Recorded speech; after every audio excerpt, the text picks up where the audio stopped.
أعوذ بالله من الشيطان الرجيم. بسم الله الرحمن الرحيم. إن في خلق السماوات والأرض واختلاف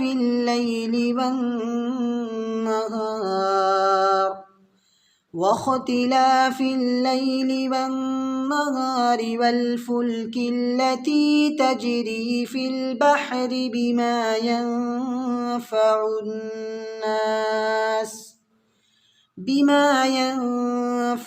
الناس وما أنزل الله من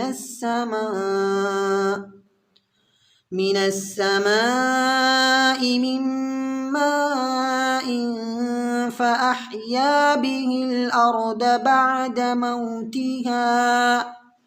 بعد موتها وبث فيها من كل دابة وتصريف الرياح والسحاب المسخر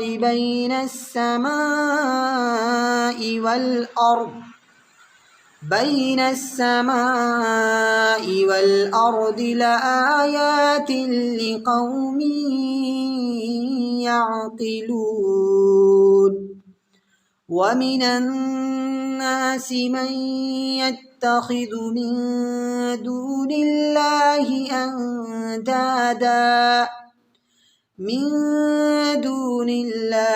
أندادا يحبونهم كحب الله والذين آمنوا أشد حبا لله ولو يرى الذين ظلموا إذ يرون العذاب أن القوة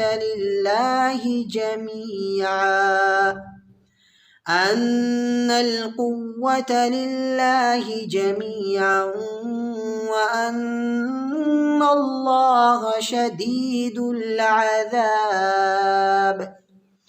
إذ تبرأ الذين اتبعوا من الذين اتبعوا ورأوا العذاب وتقطعت بهم الأسباب.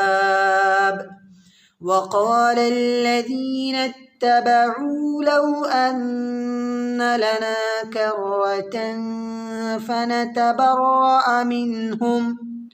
فنتبرأ منهم كما تبرأوا منا كذلك يريهم الله أعمالهم حسرات عليهم وما هم بخارجين من النار.